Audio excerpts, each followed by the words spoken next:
যাদের গলা বসে গেছে আমি চাই আমার এখানে আইসা সবাই এক কাপ করে চা খায়া আবার ওইখানে যায় স্লোগান দিয়া আদি ভাইয়ের হত্যার বিচারে না নিয়ে আমরা কেউ শাহবাগ মঞ্চ ত্যাগ করবো না।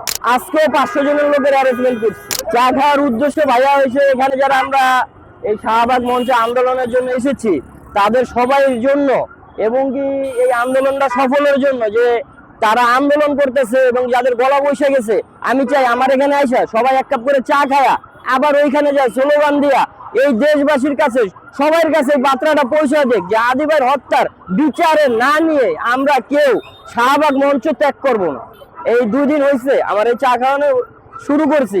ইনশাল্লাহ আমি চেষ্টা করব আমার তরফে এবং আমার সাধ্যে যদি থাকে আমি ইনশাল্লাহ দৈনিক এখানে প্রতিদিন খাওয়ানোর চেষ্টা করব। আচ্ছা, আমি গেছে কালকে 500 জনের লোকের অ্যারেঞ্জমেন্ট করছি, আজকেও 500 জনের লোকের অ্যারেঞ্জমেন্ট করছি। তো যদি পারি তাহলে আরো বেশিও করব, চেষ্টা আছে ইনশাল্লাহ। আদি ভাইকে ভালো লাগার কারণ যদি বলতে যাই, কারণের কোনো আমার কাছে কোনো শেষ নাই।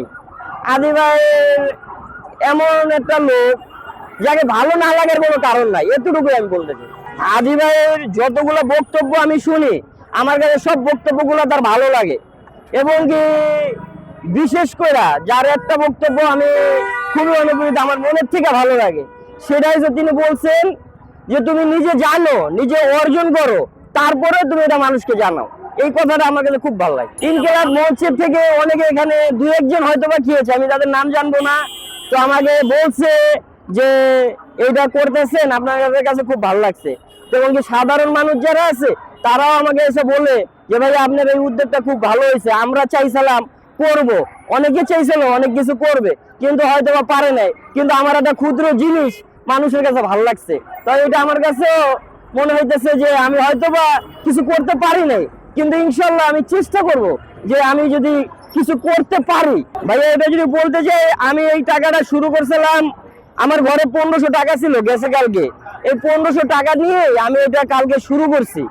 তো এর ভিতরে অনেক ভাইরা এসে বলতেছে কি যে তোমার এটার সাথে আমরা একটু শরীর হলে কি সমস্যা আছে কিনা। তারপর অনেক ভাই আমার হাতের মুঠে জোর করে টাকা দিয়ে গেছে। তো কি দিছে আমি বলতে পারবো না, তো বাসায় যেয়ে দেখি অনেক ভাই 500 টাকার নোট দিছে, অনেক ভাই 100 টাকার নোট দিছে, অনেক ভাই 200 টাকার নোট দিছে। তো আমি আবার কি বলছি, আমার ঘরে ছিল আজকে টাকা ছিল না, তো ওই টাকা দিয়ে আমি আবার আজকে আয়োজনটা করছি। না, সরকার আমাদের কাছে বলছে যে যারা গ্রেপ্তার হয়েছে, তো আমরা এই গ্রেপ্তারের ফ্যামিলি যারা যে শুট করছে তার ফ্যামিলি, তারপরে তার অনেক গ্রেপ্তার করছে, নাম বলছে। তো আমরা একটা কথা বলতে চাই, আমরা শুটার সে পালিয়ে যাক বা যেখানে থাকুক এটা তাকে পাওয়া যাবে, কিন্তু তার যে মদতদাতা আমরা মনে করি এটা বাংলাদেশেই আছে।